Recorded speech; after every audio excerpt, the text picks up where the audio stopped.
সবাইকে আসসালামু আলাইকুম। আই হোপ তোমরা সবাই ভালো আছো এন্ড আলহামদুলিল্লাহ আমরাও ভালো আছি। আজকে তোমাদের সঙ্গে আরেকটা রমাদান ব্লগ শেয়ার করব। অ্যাজ অলওয়েজ আমি ইফতারের সময় থেকে আমার ব্লগটা স্টার্ট করছি। দিনের বেলায় আমাদের তেমন ভাবে কোনো কিছুই করা হয় না, ঘুম থেকে উঠতে উঠতে জোহরের ওয়াক্ত হয়ে যায়। আজকে আমাদের ইফতারের মেনু একদমই ডিফারেন্ট ছিল।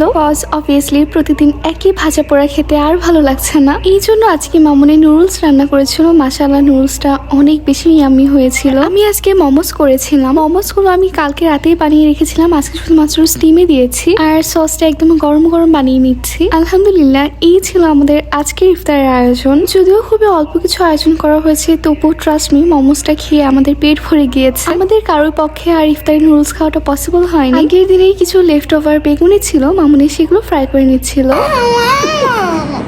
কেন তুমি এত তাড়াহুড়ো করছো? কেন চলে যাবো? আজান তো লেট করছে। দাঁড়াও বাবা, দাঁড়াও। মোমো খাওয়ার আজান দিয়ে দিছি, দাও। বাকিগুলো খাওয়া যাবে না, বসো।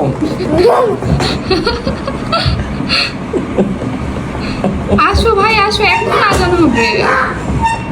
আজানের জন্য আর অপেক্ষা করতে না পেরে আমার ভাই তো রাগ করে চলেই যাচ্ছিল। যদিও আজকে আয়ান রোজা ছিল না, বাট তবুও ওকে আমরা বলেছি যে ইফতারের খাবার আজান হওয়ার আগ পর্যন্ত কিন্তু খাওয়া যাবে না। আর মোমোস আয়ানের একটু বেশি পছন্দ, এই জন্য আসলে ও ওয়েট করতেই পারছিল না। আলহামদুলিল্লাহ মোমোসটা অনেক বেশি মজা হয়েছিল। আমি বানিয়েছি বলে বলছি না, ট্রুলি এটা অনেক মজা হয়েছিল। ইফতারের পরে কিছু সময় রেস্ট নিয়ে আমি চা বানিয়ে নিচ্ছিলাম। তারপর আমরা একসঙ্গে চা খেলাম, মামুনি আর আয়ানের সঙ্গে টিভি দেখলাম, গল্প করলাম, ভ্লগস দেখলাম। আর বাবা তো সেই রাত 8টার সময় হসপিটালে চলে গিয়েছে, আবার বাসায় আসতে আসতে রাত 1টা বেজে যাবে। আমাদের বাসার নিচের ক্যাফেটাতে কনস্ট্রাকশনের কাজ চলছিল। আমি ঠিক জানি না কেন এটা করা হচ্ছে, রিনোভেশনের জন্য আর হয়তো বা ক্যাফেটা সরিয়ে দেওয়া হচ্ছে। যদি ক্যাফের লোকেশনটা চেঞ্জ করে তাহলে এটা আমাদের জন্য খুবই কষ্টকর হবে।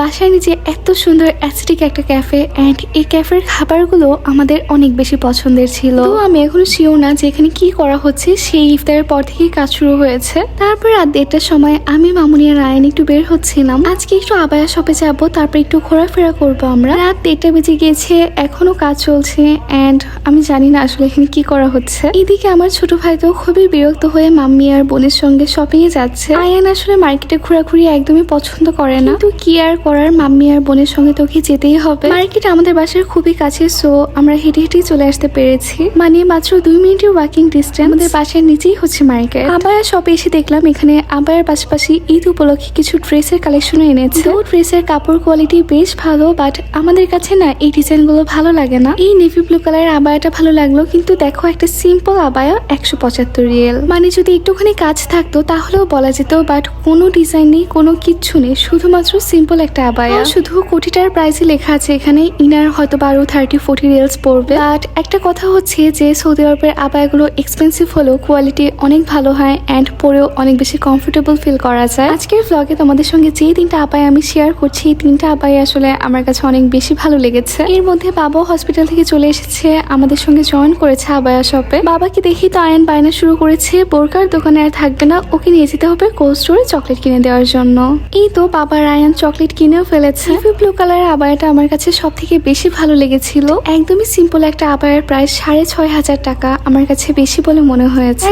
একটু কনফিউজ ছিলাম, এই জন্য আজকে আর আবায়াটা কিনিনি। বাট যেটা আসলে একবার চোখে ভালো লেগে যায় সেটা ছাড়া কিন্তু অন্য কোনোটা ভালো লাগতেও চায় না। দেখা যাক লাস্টলি কি করি আমি, কজ ঈদের তো এখনো এনাফ টাইম আছে। এবার আমরা চলে এসেছি কিয়ান কফি শপে। আমরা মাত্র 2টা ক্যাপুচিনো অর্ডার করেছিলাম, বাট বাবার ফ্রেন্ড আঙ্কেল আমাদেরকে এতগুলো cold coffee, cappuccino and fresh juice gift করেছে।